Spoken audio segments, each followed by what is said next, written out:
All right, TMS first in the morning for entertainment. And after his death last week, Clive Davis was laid to rest yesterday in New York in a star-studded funeral. Take a look. But all I ever learned from love is how to shoot somebody who overdrew you. Jennifer Hudson delivering a powerful vocal performance of Hallelujah, also singing I Will Always Love You. Of course, that's written by Dolly Parton, made famous by Whitney Houston, who Clive also discovered. But you can see, I was looking down while, okay, there's Dionne Warwick.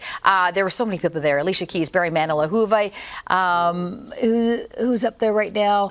There, yeah, Barry. Bruce Springsteen, Kenny G opening the ceremony right there with a clarinet performance. So just star-studded. And Davis's family saying that he discovered, mentored, championed the greatest artist in modern history. Yeah. And no one would disagree with that. I've hosted the Grammys red carpet a couple times, and before you do the actual Grammys, you go to the Clive Davis party. It is like the culmination of everything that happens before it. Every big star was there. I actually interviewed Clive a bunch of times.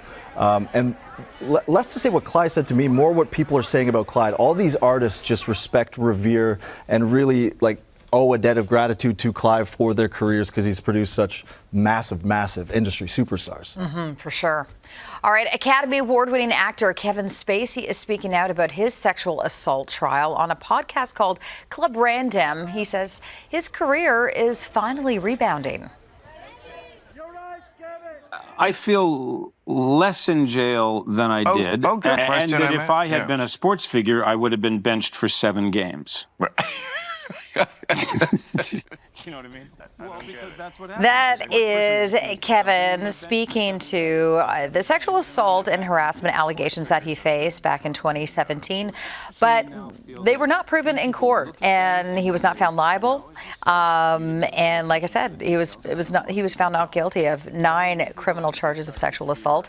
And yes, now he's saying things are finally moving in the right direction. You got to think, when this all happened and he got, quote unquote canceled, he was on House of Cards, which at that time was one of the biggest shows out there, one of the greatest shows that's ever been made.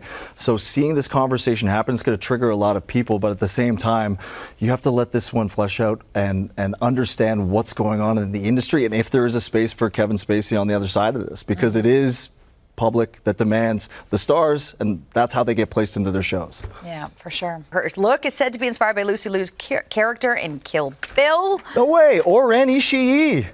Listen, I'm a Quentin Tarantino guy, so when you say Kill Bill, that kind of exactly puts it. The famous fight scene at the end of Kill Bill, I think 1, where Oren Ishii fights Uma Thurman's character. Okay, if you're also following along with the Canadians at Wimbledon, Felix Auger-Aliassime is the only Canadian singles to be moving on to round 2.